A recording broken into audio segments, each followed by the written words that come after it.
우리 학생들 그리고 학부모님들 반갑습니다. 저는 수능 수학을 가르치는 고건영 강사라고 합니다.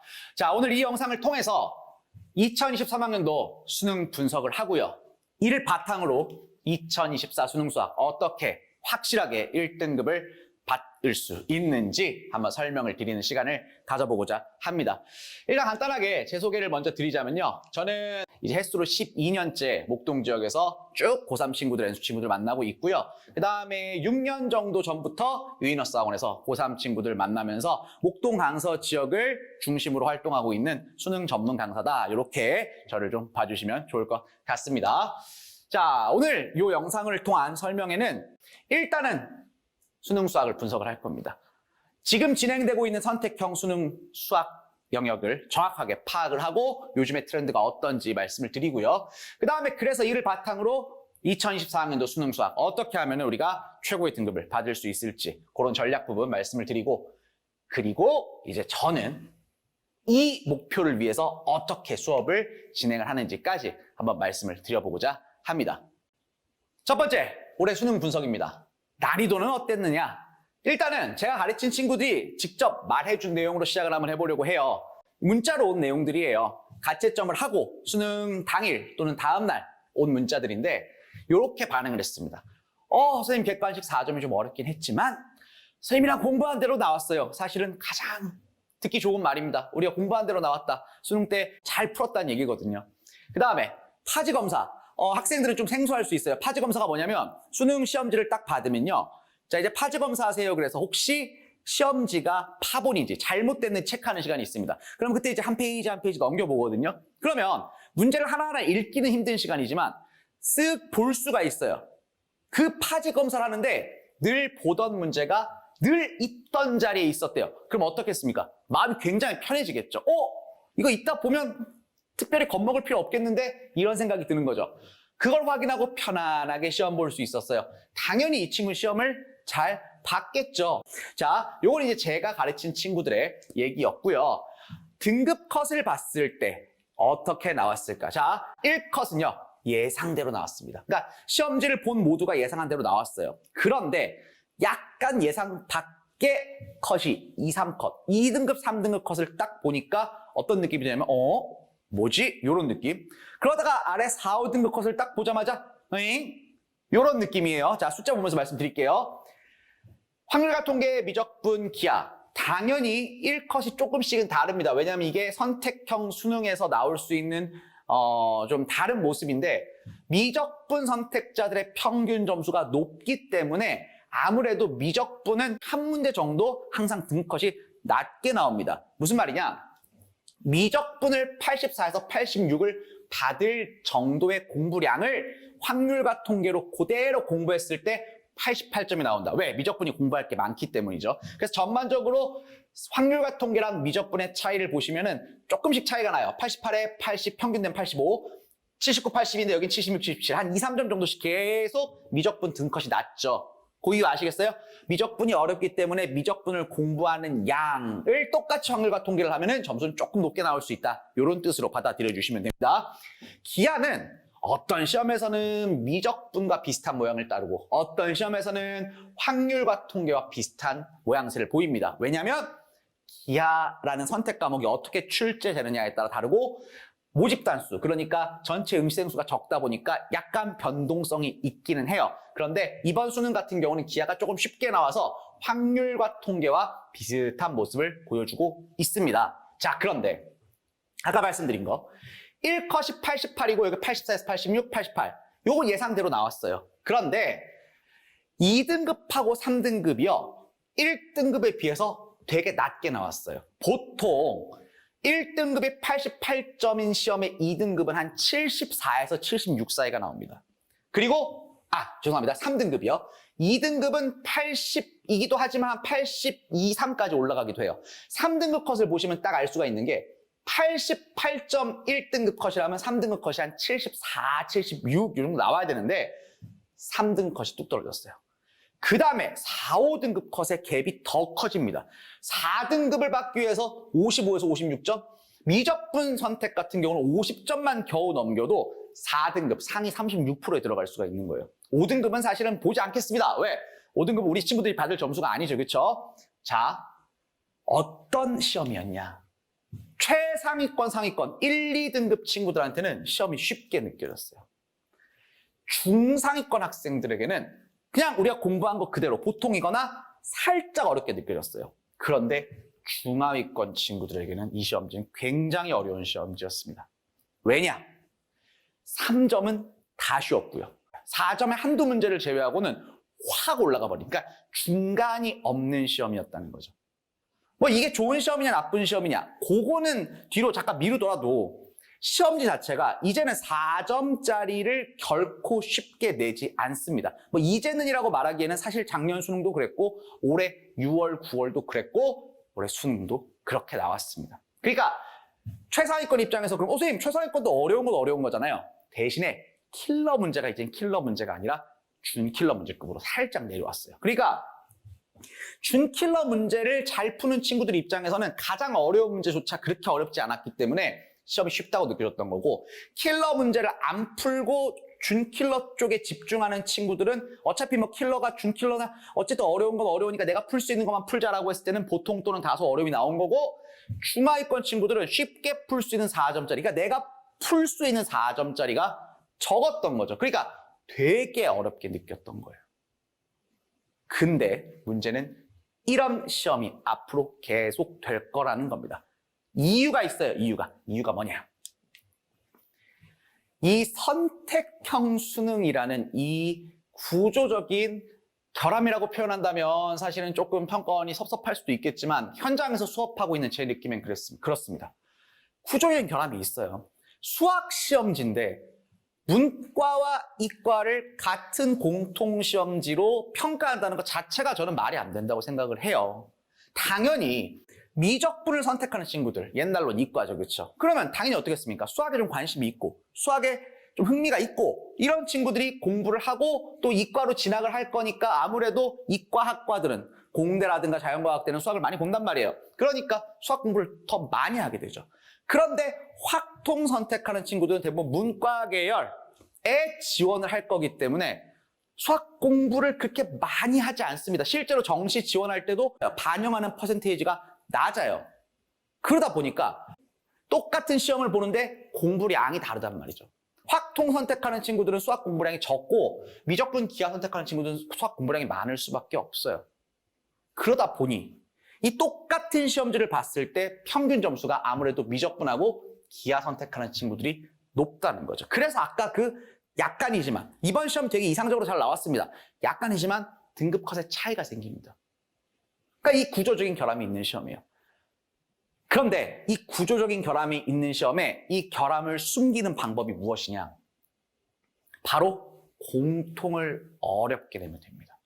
미적분 선택하는 애들이 까딱 잘못하면 공통, 수원수투를 쉽게 느낄 수가 있습니다. 실제로 그럴 수밖에 없는 게 공통 범위 안에 들어있는 여러 가지 주제들, 지수록 함수라든가 삼각함수라든가 또 수투의 미적분 내용은 실제로 이 미적분 안에서 다시 한번 배워요. 그런데 만약에 수원수투를 쉽게 내버려요.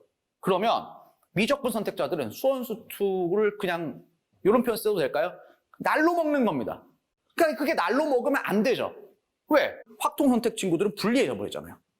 그러니까 내용적으로 똑같은 수원수투를 어렵게 내서 미적분 친구들한테 더 어려운 느낌을 주기 위한 시험을 낼 수밖에 없어요. 그러면서 평가원은 어떻게 확통 친구들의 원점수를 올리기 위해 노력하고 있냐면 확통을 쉽게 냅니다. 확통이 어려워져 버리면 확통 선택자 평균 점수가 낮아지겠죠. 그러면 안 되거든요. 그러니까 확통 선택자들의 평균 점수 올리기 위해서 확통을 쉽게 내요. 아주 쉽게 내는 건 아니고 그래도 풀만하게 공통보다는 좀 쉽게 냅니다.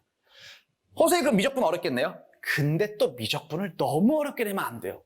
미적분을 너무 어렵게 내면요. 또 수학을 우리 보면은 친구들 중에 되게 잘하는 친구들이 있단 말이죠. 다 맞았을 때 만점자 표준 점수가 너무 높아져 버립니다.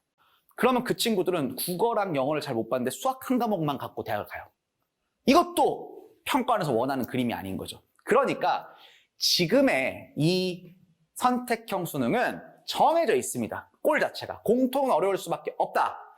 확통은 쉽게, 하지만 뭐 한두 문제 조금 까다롭게 된다. 그리고 미적분은 어느 선 이상을 넘지 않는다. 요게 선택형 수능의 이제 모델이 된 거죠. 내년에 분명히 또 이렇게 나올 겁니다. 어쩔 수가 없어요. 이 시험지가 존재하는 한 이렇게 나올 수밖에 없다는 거예요. 그래서 이 부분을 알고, 이게 설명회에서 다룰 만큼 중요한 내용이냐? 굉장히 중요한 내용입니다. 그래서 이런 배경 속에서 우리가 어떻게 공부를 해 나가야 될지 이 부분을 시작을 해줘야 된다는 거예요. 이해되시죠? 자, 그럼 요즘에 그 어려운 공통은 어떻게 어렵냐? 아까 말씀드린 거 3점 문항을 쉽게 냅니다. 왜냐면 3점조차 어렵게 내버리면 우리 중하위권 친구들이 수학을 놔버리죠. 포기해버리기 때문에 3점은 쉽게 내요. 대신 4점에 초반부터 살짝 난이도를 높인 다음에 4점 중반도 어렵게 내버리는 거예요. 대신에 킬러 난이도는 조금 낮춥니다. 하지만 모든 문제, 거의 모든 4점 문제가 준 킬러처럼 느껴지기 때문에 킬러 문제의 난이도가 낮아졌다는 걸 느끼지를 못해요. 그러면서 문제를 그냥 마냥 어렵게 복잡하게 내는 게 아니라 스킬, 우리가 이제 아무래도 수업 시간에 스킬 여러 가지 배운단 말이죠. 하지만 그 스킬이 안 통하는 문제들이 몇 개 나오고요. 예전에는 사실 수학 암기해도 점수 나온다고 했어요. 어떻게? 뭐 기출 5회독 이렇게 하면은 점수 나온다고 얘기한 적도 있었는데 유형별 암기 안 통하게끔 문제를 조금 구조적으로 깊이 있게 냅니다. 그래서 애들 느낌은 딱 이런 느낌. 선배들 느낌이죠. 이미 수능을 본 친구들이 얘기했던 거예요. 선생님 수능자에 갔는데 시험지가 새로워요. 그러니까 올해 같은 경우는 대비가 충분히 됐지만 첫 회차 선택형 수능이었던 작년 수능 본 친구들은 이런 얘기를 되게 많이 했어요. 그래서 공통의 어려운 요소들 4점 문항의 초반, 중반에 준킬러 문항까지 킬러까지 아니더라도 준킬러 문항까지는 확실하게 좀 잡아줘야 된다. 이렇게 받아들여 주시면 되겠습니다. 자, 선택은요. 아까도 열심히 말씀드렸죠? 전반적으로 평이하게 출제되고 있는 상황이고요. 30번 맨 마지막 문제는 좀 어렵다 느낄 수 있지만 예전 수능의 킬러에 비교할 건 아닙니다. 거꾸로 말하면 예전 수능의 킬러 문제를 지금 우리가 막 심오하게 탐구할 필요는 별로 없어요. 중요한 건 사실은 3년 전, 2년 전, 1년 전 학생들보다 공부량이 점점 떨어지고 있다는 겁니다. 선생님 저희만 그런가요? 아니죠. 최근에 가까워지면 그럴수록 계속해서 수학 공부량이 조금씩 떨어지고 있습니다. 거기다 이제 코로나라는 외부적인 요인까지 들어와 버렸죠. 그래서 사실은 공부를 많이 안 해요. 그리고 게다가 공통 74점, 선택 26점이라는 100점대로 공부하는 친구들이 되게 많은데 실제로 그러면 안 됩니다. 사실은 선택 공부를 더 많이 해야 됩니다. 그런데 학생들은 그냥 점수에 따라서만 공부를 한다는 거죠. 자, 요거 잠깐 설명을 드릴게요. 자, 공통 74점, 선택 26점이니까 나의 공부 시간의 4분의 3을 여기다 투자하고 4분의 1을 여기다 투자해야 되느냐? 그렇지 않습니다. 자, 혹시 선택 과목, 확률과 통계, 미적분, 기하 한 번도 안 본 친구들. 그럼 지금까지 수학 1과 수학 2는 공부를 쭉 해왔어요. 언제? 2학년 1학기, 2학기에 내신을 다 봤어요. 그런데 선생님 저는 아직 선택 과목, 확통, 미적을 아직 안 했는데요 하는 친구들. 이건 지금 이미 되어 있는 거고 얘는 지금 아무것도 없는 상태입니다. 그런데 얘를 4분의 3을 공부하고 얘를 4분의 1을 공부하면 얘는 영원히 4분의 1 공부 쭉 한다고 쳐도 얘의 누적 공부량을 이길 수 있어요? 없어요? 없죠. 그러니까 사실은 지금부터는요. 선택 과목을 수원수2만큼 어느 정도 저는 이제 언제까지라고 말씀을 드리냐면 1학기 3학년 1학기까지는 이 수치가 아니라 반씩 2분의 1씩 공부를 하다가 나중에 1학기가 끝나고 여름부터 얘가 4분의 3, 4분의 3 요 비율로 4분의 1이죠. 4분의 3, 4분의 1 요 비율로 가야 된다고 학생들한테 얘기를 많이 합니다. 이거 이해되십니까? 그래서 방학 때, 이번 겨울방학 때부터 시작을 하는 수업에서는 선택 과목들 많이 해주셔야 돼요. 그러다가 점점 양을 줄여야 되는 거죠. 꾸준한 공부가 중요합니다. 선택 과목 대략적인 방안 아시겠죠? 이렇게 가주시는 걸 추천을 드리고 있습니다. 자, 그럼 이제 우리 2024 수능 어떻게 준비해야 되는가? 자, 이 얘기는 끝까지 계속 할 텐데요. 아까 말씀드렸습니다. 기출 외우는 건 이제 끝났습니다. 요즘의 트렌드는 다양한 문항입니다.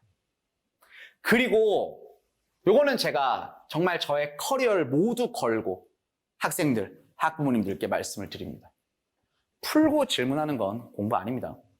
풀고 질문하는 건 내가 공부한 걸 확인하는 겁니다. 배워야 돼요. 공식만 안다고 해서 배움이 끝난 게 아닙니다. 자, 배우는 방법. 전 두 가지를 항상 얘기를 하는데요. 첫 번째, 다른 사람이 푸는 방법을 많이 봐야 돼요. 해설지도 봐야 되지만 해설지는 사실은 좀 틀에 박힌 풀이를 하거든요. 그래서 해설지보다는 다른 사람, 이 다른 사람이 꼭 선생님일 필요도 없습니다. 선생님이 푸는 것도 많이 보고요. 친구들이 푸는 방법 중에 좀 좋은 방법이 있으면 계속 취해야 됩니다.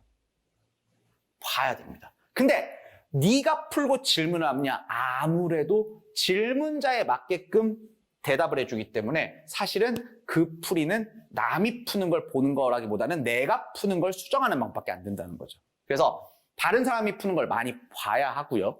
두 번째, 계속해서 개념이란 말이 참 잘못 정리가 되어 있는데 개념은 내용이 아닙니다. 수학을 만드는 여기 기본기를 우리는 개념이라고 해요. 그러니까 수학의 뼈대가 되는 개념, 그러니까 내용도 들어있을 수 있고 아니면 문제풀이의 기본 지식이 들어있을 수도 있고 이 개념적인 부분을 최대한 많이 강조를 하면서 어떤 문제에 어떻게 이용이 되는지를 확인을 해야 됩니다. 그런데 그게 아니라 단순하게 그냥 문제 풀고 해결하고 풀고 해결하고 하면은 내가 뭘 쓰는지를 모르고 그냥 쭉 가버린다는 거죠. 그래서 요거 배워야 한다는 거 강조를 하고요. 그 다음에 새로운 경향의 문제를 풀기 위해서 기본기가 중요하다는 거 같이 얘기했습니다. 이렇게 정리를 이쁘게 딱 해서 준비를 해 나가야 되는 세부적인 과정을 지금부터 한번 쭉 이어가 보도록 하겠습니다. 자, 그럼 이제 2024학년도 수능수학 1등급을 위한 전략들을 한번 살펴보도록 하겠습니다. 들어가기 전에 먼저 우리 3학년 때 만나는 수학 시험지의 구성이 바뀝니다. 알고 계시는 분들은 알고 계실 텐데요. 1학년, 2학년 때까지는 선택 과목이 들어가지 않았기 때문에 30문제 중에 21문제, 뒤에 9문제 이렇게 나눠서 객관식, 주관식 이렇게 돼 있었다면 이제 3월 모의고사부터 만나는 시험지는 22번까지가 공통 문항이고요. 23번부터 30번까지가 선택 문항이 되고 그 안에서 15번, 22번 잘려서 객관식, 주관식, 28번 그 다음 나머지 두 문제 객관식, 주관식 이렇게 됩니다. 자, 이걸 보여드린 이유는 뭐냐면 이제 문제 번호 얘기를 좀 할 건데요. 당연히 15번이 객관식에서 제일 어려운 문제, 22번이 주관식에서 제일 어려운 문제, 그 다음 28번이 선택 객관식에서 제일 어려운 문제, 그 다음 29, 30은 28과 29가 비슷한 문제, 30이 조금 더 어려운 문제다 라고 보시면 됩니다. 자, 뭘 보여드리려고 하냐면 난이도에 대한 얘기를 하면서 우리가 선택 과목에 따라서 어떤 문제에 어떤 부분에 좀 더 집중해야 되는지를 문제 번호로 좀 보여드릴 거예요. 자, 우리가 공통 22문항이 있을 때 요 난이도를 위치를 딱 잡아본다면 확률과 통계는 공통보다는 다소 쉽게 출제도 되고 내용 자체도 좀 쉽습니다. 그런데 미적분은 공통보다 어렵다고 느껴집니다. 왜냐하면 양도 좀 많고 계산도 좀 지저분하고 내용 자체도 조금 어려운 내용들이 들어있어요. 기하는 미적분보다는 양이 좀 적고 내용도 좀 쉽습니다. 그러니까 선택 과목이 뭐냐에 따라서 시험지의 난이도가 달라진다는 거예요. 자, 아까 기억하십니까? 등급 컷. 확률과 통계가 1등 컷이 제일 높아요. 그 다음 미적분이 1등급 컷이 제일 낮아요. 보통은 기하가 그 사이에 위치를 하는데 이번 수능 같은 경우는 기하가 확률과 통계랑 비슷했어요. 왜냐하면 그만큼 기하가 좀 쉬웠다는 얘기입니다. 무슨 말이냐? 똑같은 공부를 했을 때 가장 점수를 받기 쉬운 과목이 확률과 통계, 가장 점수를 받기 어려운 과목이 미적분이라는 거예요. 그러면 내가 어떤 과목을 선택하느냐에 따라서 이 시험지를 바라보는 눈이, 시각이 달라지게 됩니다. 내가 만약에 확률과 통계 선택자였다면 나는 확률과 통계보다 공통이 더 어렵다. 그러니까 확률과 통계는 다 맞고 공통에서 틀리면 공통에서 틀려야지 이렇게 생각을 해야 되는 거고요. 거꾸로 미적분 선택자라면 나는 이 시험지에서 미적분이 어려울 거니까 공통을 최대한 많이 맞아주고 미적분에 틀리면 미적분에서 틀려줘야 된다. 물론 다 맞으면 제일 좋겠지만 그래서 이렇게 구조를 갖고 있다는 걸 알고 계셔야 돼요. 자, 요 두 친구를 좀 볼게요. 확통 선택한 두 친구의 틀린 문항 번호입니다. A 친구는 22번까지 공통이라고 했죠. 확통을 하나도 안 틀렸어요. 그런데 B 친구는 확통을 2개나 틀렸습니다. 이 두 친구의 수학 실력은 사실은 다릅니다. 이 틀린 모습만 봐도 누가 더 수학을 잘하는지 알 수가 있어요. B 친구가 더 잘하는 겁니다. 왜?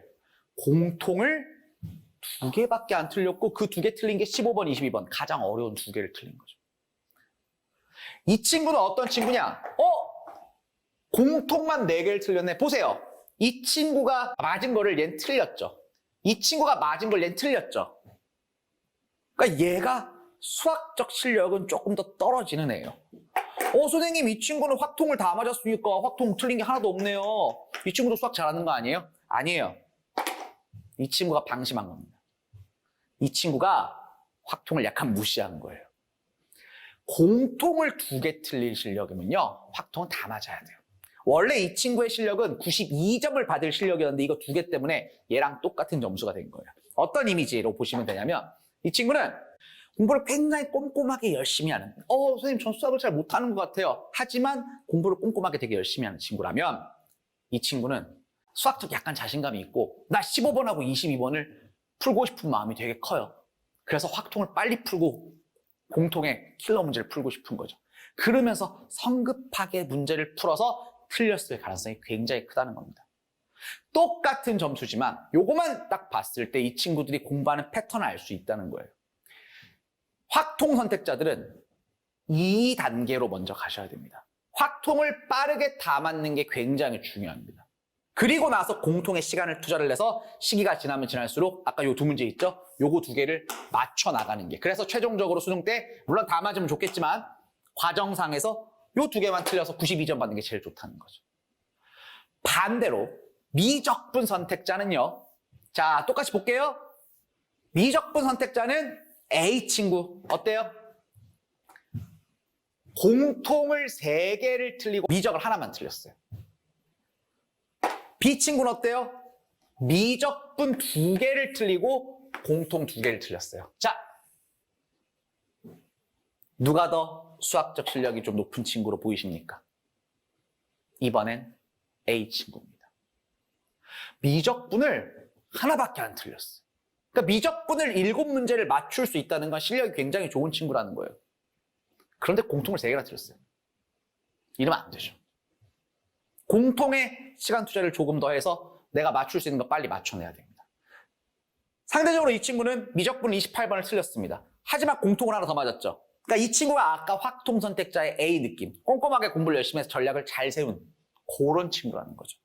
그러니까 똑같은 1번부터 22번이라도 확통을 선택하는 친구냐 미적분을 선택하는 친구냐에 따라서 시험지를 바라보는 눈, 그 다음 시험을 풀어나가는 전략, 시험지에서 시간을 많이 투자해야 되는 부분이 다르다는 겁니다. 이 부분에 대한 전략이 굉장히 중요하고요. 저는 수업 시간에 이런 부분을 되게 많이 강조를 합니다. 어느 정도 이해되시나요? 그러니까 이 선택 과목이 있는 시험지, 공통 22문제와 선택 8문제로 구성된 시험지에서는 나의 선택 과목에 따라서 나의 장점과 단점에 따라서 시험을 운영하는 전략이 달라야 된다는 거죠. 이게 바로 제가 제시하는 첫 번째 수능 수학 1등급 전략이 되겠습니다. 자, 그러면 2024 수능은 과연 2023년보다 쉬울까 어려울까? 이건 저뿐만 아니라 모든 선생님들이 똑같이 얘기합니다. 앞에 설명드렸죠. 이 시험은 구조적인 한계를 가진 시험이기 때문에 올해 수능처럼 출제될 가능성이 매우 높습니다. 그런데 그 안에 세부적인 거 봤을 때 아까 4점짜리가 왜 어렵다 그랬죠? 뻔한 문제를 효과적으로 빠르게 푸는 스킬이 전혀 통하지 않고요. 문제들이 전반적으로 생소했단 말이죠. 그러니까 뭐를 통해서? 이 수학적 개념, 기본기를 통해서 해결하는 과정에 집중을 하면서 말 그대로 수학 실력을 조금 올려줘야 됩니다. 그 부분 꼭 기억해 주시기를 바랍니다. 그래서 결론, 저는 이렇게 생각합니다. 그리고 이게 맞다고 확신합니다. 일단 기출에 목매지 않는다. 기출을 외워서 반복하는 것. 정말 안 좋은 공부. 왜냐하면 이게 통하는 시절도 있었습니다. 하지만 시험이 바뀌었습니다. 새로운 문제가 계속 나오고 있어요. 기출에 집중하면 안 됩니다. 기출은 말 그대로 기존 출제 문항, 가이드라인도 아니에요. 그냥 좋은 문제일 뿐입니다. 새로운 경향 문제를 풀기 위해서는 기본기, 수학적 뼈대가 중요하니 풀고 질문하는 공부를 하는 게 아니라 계속해서 배워 나가면서 수학적인 기본기 뼈대를 강화시켜줘야 되고요. 트렌드에 맞는 문제, 그러니까 다양한 문제인 거죠. 요즘 평가원은 세세한 부분에서도 문제를 되게 많이 내요. 트렌드에 맞는 문제를 많이 경험하고 연습을 해야 됩니다. 그럼 이제 애들이 묻습니다. 선생님, 트렌드에 맞는 문제는 어디서 구합니까? 제가 드립니다. 이거 어쩔 수가 없어요. 요새 문제가 구하기가 굉장히 어렵고 좋은 문제들을 선별하는 것도 굉장히 중요하기 때문에 이 부분은 주로 저 같은 강사들이 많이 제공을 하겠죠. 실전 훈련 해야죠. 실전 훈련 꾸준하게 진행을 해야 됩니다. 그래서 목표는 시험이 쉽든 어렵든 항상 내 점수, 즉 내가 맞출 수 있는 건 다 맞아야 되고 실수하면 안 되고 아직 나는 이게 조금 부족하네 하는 문제들은 틀려도 돼요. 과정상에서는 틀려도 돼요. 그 과정을 겪으면서 본 시험 때, 수능 때 얘를 맞춰낸다. 이렇게 봐주시면 되는 거죠. 저는 확신합니다. 시험에 구조적인 문제는 있지만 그 구조적인 문제를 해결하기 위해서 시험이 점점 진화하고 있단 말이죠. 그 진화하는 과정에 제가 여러분들의 조력자가 될 수 있도록 이 1등급 전략을 충실히 이행을 해 나갈 겁니다. 그래서 이렇게 우리 2024학년도 수능수학 1등급 전략에 대한 파트 한번 정리해 봤습니다. 자, 이제 2024 수능에서 최고의 결과를 얻기 위해서 제가 해드릴 수 있는 부분에 대한 말씀을 좀 드리려고 합니다. 고민을 많이 했어요. 저를 보여드리는 방법이 뭐가 가장 좋을까? 그랬을 때 결론을 낸 게 그냥 장점을 모두 확 보여드리자. 이렇게 한번 준비를 해봤습니다. 보통 이제 수학 강사들, 수학 선생님들 얘기할 때 이 정도로 분류해 볼 수 있을 것 같아요. 대형 강사, 인터넷 강의를 하시는 분들이나 아니면 대형 현장 강의 100명, 150명을 하시는 분들도 계시고요. 우리 보통 보면은 동네 보습학원에 계신 선생님들이 계세요. 강의도 하지만 관리 쪽에 조금 집중을 하는 소규모 한 6, 7명 정도의 강의를 하시는 분도 계세요. 저는 여기에 해당이 됩니다. 지역에 조금 이름이 알려진 강사, 현장을 전문으로 한 20명 내외 강좌를 운영하시는 분들이 계십니다. 저의 목표는 뭐냐면요. 제가 여기에 해당되는데 이 선생님들이 가지는 장점과 이 선생님들이 가지는 장점을 모두 취해서 단점은 최소화시키고 장점을 살리기 위해 노력을 하고 있습니다. 그 부분을 좀 설명을 해드리려고 그래요. 그래서 제가 수업을 어떻게 진행합니다 라는 걸 보여드리고 싶었습니다. 자, 이렇게 한번 정리를 해봤습니다. 자, 일단 첫 번째 대형 강사 선생님들의 장점. 잘 가르친다? 당연하죠. 근데 요거는 전제로 깔고 가겠습니다. 모두 다 잘 가르치십니다. 당연히 저도 잘 가르칩니다. 못 가르치지 않습니다. 잘하는 편입니다. 자, 대형 강사 선생님들의 장점, 컨텐츠입니다. 이 컨텐츠 요즘 가장 중요한 이슈죠. 아무래도 자본력이 좋으신 분들은 직접 그 문제를 출제하고 만들어 나가는 팀을 보유하고 계세요. 그러다 보니까 컨텐츠가 아무래도 좋을 수밖에 없어요. 그 다음에 언제든 수강이 가능합니다. 그러니까 내 시간에 맞춰서 수업을 들을 수가 있죠. 그래서 이런 장점이 있어요. 자, 반대로 단점. 이분들은 만날 수가 없습니다. 그렇기 때문에 직접 질문이 힘듭니다. 자, 가끔 선생님 Q&A 올리면 되잖아요 하는데 그 Q&A 질문을 선생님들이 하는 경우는 거의 없습니다. 대부분 다 그 질문 담당 실장님들이 계세요. 그래서 직접 질문은 거의 불가능하다. 그리고 요거는 이제 단점이 아닐 수도 있지만 저는 이런 생각을 한번 해봤어요. 꼭 그 선생님의 자료만 사용이 가능합니다. 비교하려고 한 거예요. 뭐냐면 인강 선생님들은 본인이 만든 본인의 교재만 사용할 수 있죠. 만약에 다른 회사의 다른 선생님들이 사용하는 교재가 너무너무 좋은데 그걸 쓸 수는 없잖아요. 본인이 인강해서 다른 선생님 교재로 인강을 할 수는 없잖아요. 그래서 꼭 그 선생님의 자료만 사용 가능하다라는 약간은 이제 폐쇄적인 구조 약간 있습니다. 자, 반대급부로 우리 동네 보습학원 선생님들은요. 선생님 이게 가능해요? 다양한 컨텐츠?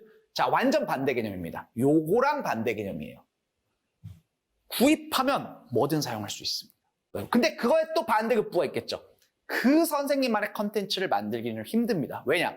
교재 만드는 거, 저도 교재를 만들지만 시간이 어마어마하게 듭니다. 그렇기 때문에 다양한 학생들의 모든 교재를 만들어줄 수는 없어요. 하지만 구입은 자유롭게 할 수 있기 때문에 다양한 컨텐츠를 사용할 수가 있죠.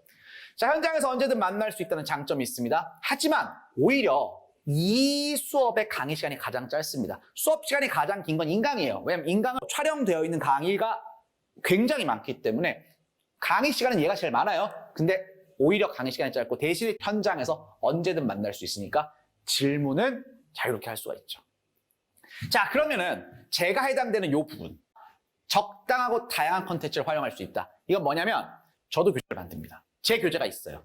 저도 모의고사를 만듭니다. 제 모의고사가 있어요. 하지만 그게 한계가 있거든요. 그럴 때는 외부 교재 중에 좋은 것들을 사용해서 적절하게 궁합을 맞춰서 가장 좋은 짝꿍을 만드는 거죠. 그래서 적절하게 사용을 하면 이 시너지 효과가 어마어마하게 나요. 그래서 이 부분 장점이 될 수가 있고요. 자, 직접 만날 수는 있다. 당연히 만날 수 있죠, 그렇죠? 하지만 항상 만날 수는 없습니다. 거의 이제 항상 만나는 것과 비교했을 때 적당히 만날 수 있습니다. 가장 바쁜 건 사실 요 부류의 선생님들이 가장 바쁩니다. 왜?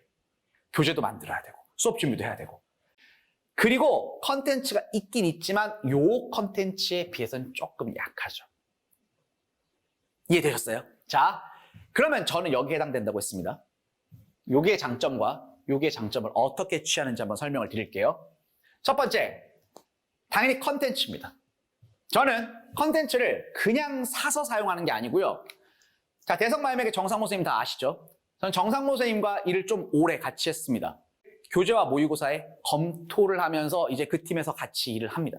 그러다 보니까 당연히 시중 사이트에서 살 수 있는 교재는 여러분들도 살 수 있어요. 저도 살 수 있지만 여러분들도 살 수 있어요. 그렇죠? 하지만 요거 말고 정상모 선생님이 가지고 있는 방대한 양의 데이터베이스를 공유하고 있습니다. 그렇기 때문에 여러분들한테 적재적소에 좋은 컨텐츠를 지급을 할 거예요. 그런 부분에서 컨텐츠의 한계를 극복하려고 노력하고 있고 사실 어느 정도 이뤄냈다고 생각을 합니다.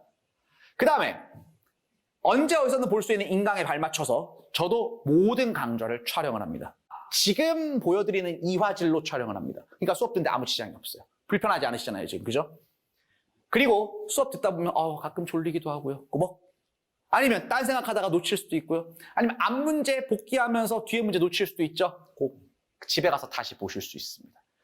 그리고 그걸 1년 내내 풀어둡니다. 그러니까 언제든 다시 보실 수 있어요. 예를 들면 한 3월쯤 4월쯤 수업했던 내용인데 여름방학에 어떤 친구가 선생님 저 그때 그 수업했던 거 이거 좀 다시 공부하고 싶은데 그 영상 있잖아. 그거 아직 안 내렸어. 그거 봐. 하면은 그래요? 하면서 집에 가서 싹 보는 거죠. 이런 부분들. 그러니까 인강과 동일한 시스템으로 가고 있고요. 수업뿐만 아니라 제가 한정된 현장 강의 시간에 다 못한 내용은 보충 강의 영상 지속적으로 찍어서 보내드리고 있어요. 그래서 이런 부분들을 적절하게 활용을 하려고 하고 있어요. 지금 앞으로 하겠다는 게 아니고 매해 해왔습니다. 그렇기 때문에 이런 부분들을 잘 봐주시면 좋을 것 같고요. 그 다음에 여기 동네 보스파고 선생님들의 장점 한번 극복해 볼까요? 저는 수업 시간을 타이트하게 잡지 않습니다. 그러니까 보통 주말에 보시면 토요일 날 오전 수업하고 오후 수업하고 저녁 수업하시는 선생님들이 있거든요.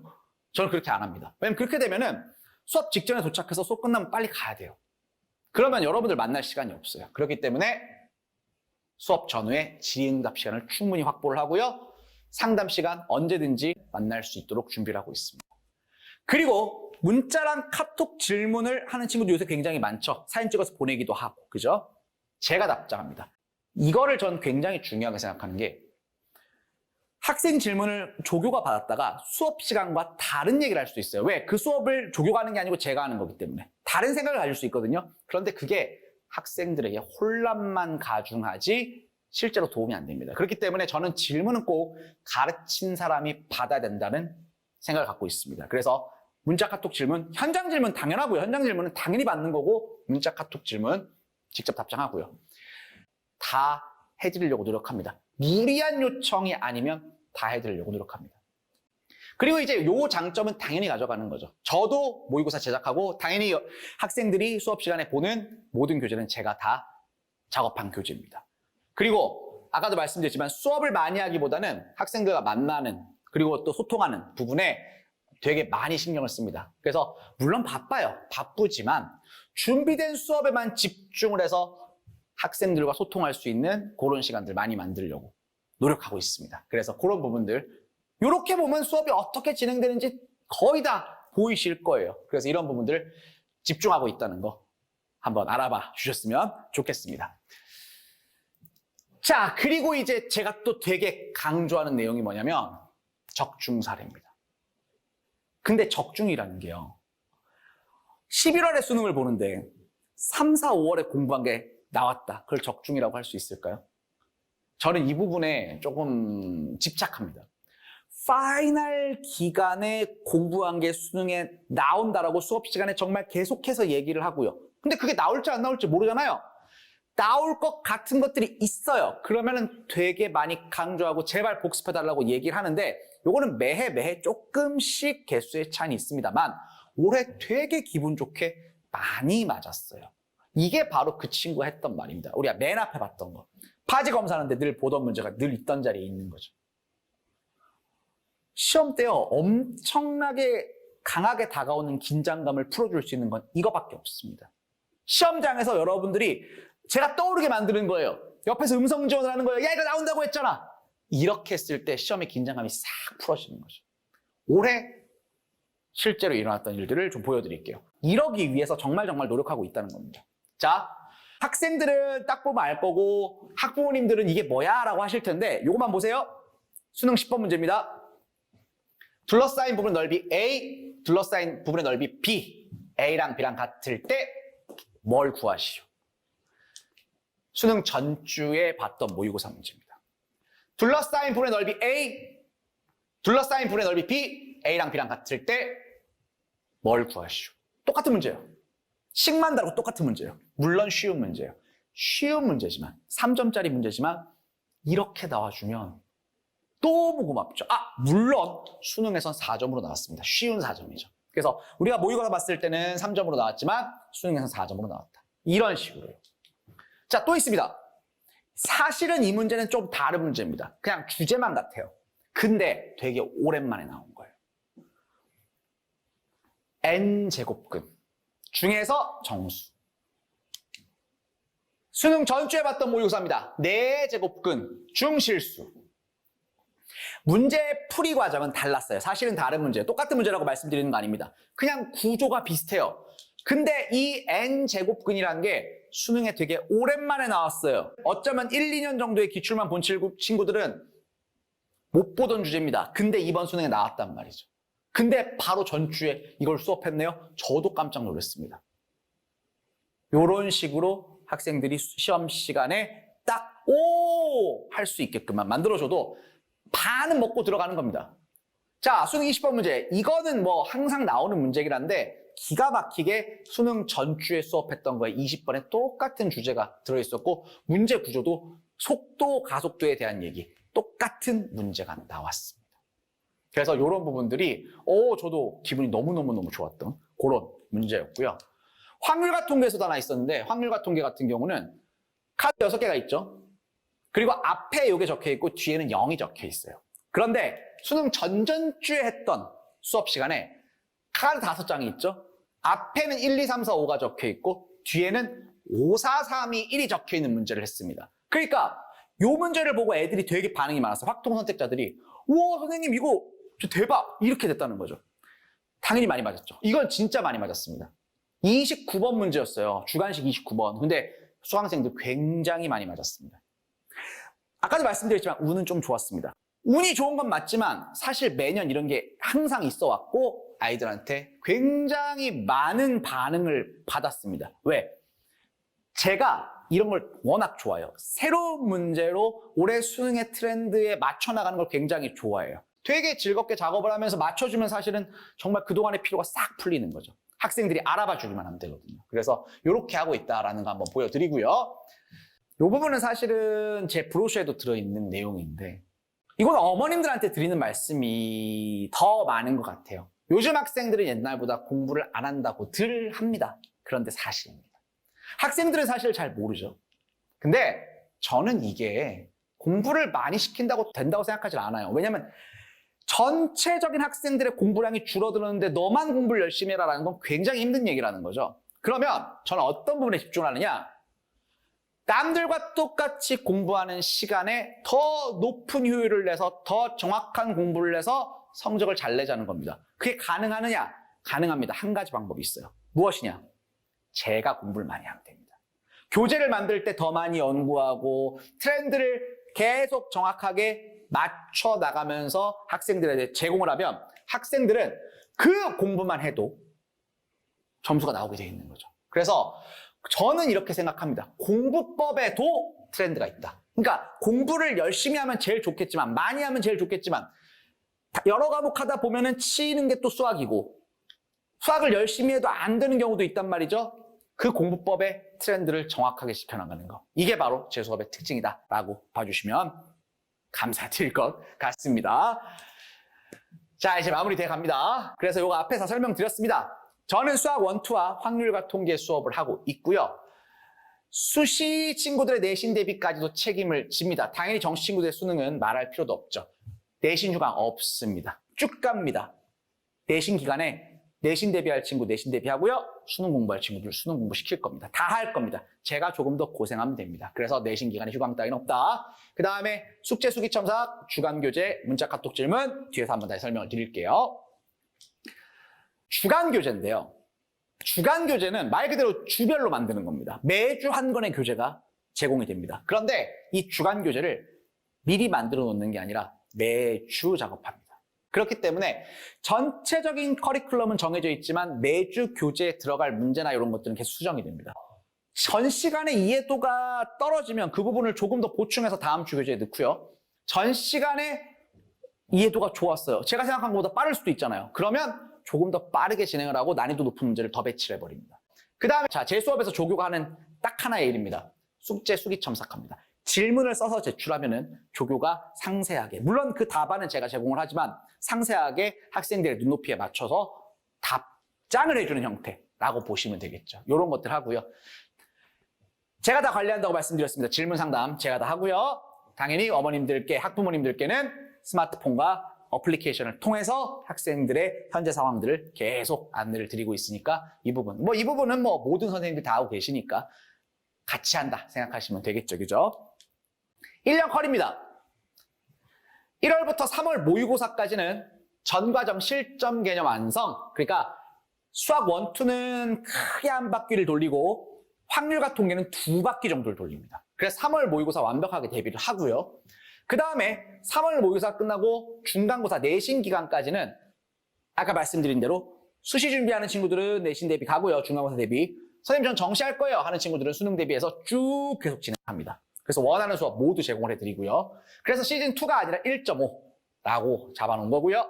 자, 5월 달에는 내신 다 끝났습니다. 6평 준비해야 됩니다. 그래서 전과점 심화 문제풀이 진행할 거고요. 역시 6평이 끝나면 또 기말고사 준비하는 친구들이 있을 거고 수능 대비하는 친구들 중간고사 때와 동일하게 진행합니다. 그리고 나서 기말고사가 끝나고 1학기가 맞춰지면 세미파이널 기간 8주 동안 9월 평가 완벽 대비하고 이때부터 실전 모의고사가 들어가고요. 그 다음에 마지막 파이널 기간에는 실전 모의고사 정말 공 많이 드는 실전 모의고사로 최종 정리를 해서 성적을 올려내는 이런 커리큘럼을 가지고 있습니다. 컨텐츠, 주간교재 이렇게 진행이 됩니다. 이거는 제가 한번 따로 설명드리진 않을게요. 쭉 한번 읽어보시면 될 것 같고요. 두 번째, 저희가 만드는 모의고사. 저 혼자 만드는 게 아니라 이규탁 선생님과 함께 만듭니다. 물론 이규탁 선생님은 누군지 모르시는 게 정상입니다. 저랑 같이 작업하는 선생님이고 같이 사용을 합니다. 그래서 직접 제작한 모의고사를 3월 대비 1회, 6월 대비 2회, 9월 대비 5회를 같이 가져가고요. 그리고 9월부터 수능 때까지는 정상모 선생님이 작업하신 제가 검토를 보는 그 모의고사로 최종 정리를 한다. 이렇게. 그래서 저도 모의고사를 만들어서 제공을 하고 있다라는 거. 아까 말씀드린 대로 정상모 선생님이 서민 모의고사와 문제자료 독점 계약돼서 완벽한 컨텐츠를 제공해드린다. 이런 약속 드리겠습니다. 저는 두 군데 학원에서 올해 수업을 합니다. 강남 하이퍼학원 목동관에서 수업하고요. 강서 유이너스 학원에서 수업을 합니다.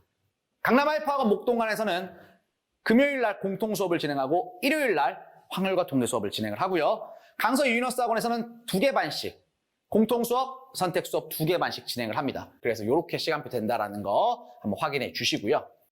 저는 현장에서 만나는 걸 정말 좋아하는 사람입니다. 인강이 전달하지 못하는 무언가 분명히 현장에 있습니다. 아이들과 눈을 마주치고 직접 질문을 받고 도와줄 수 있는 거 도와주는 수업. 물론 인강의 장점도 있지만 현강의 장점이 훨씬 더 크다고 생각합니다. 1년의 시간 옆에서 정말 든든한 조력자가 될 준비를 저는 다 해놨습니다. 함께 할 수 있었으면 정말 좋을 것 같습니다. 지금까지 수학 강사 고건영이었습니다. 감사합니다.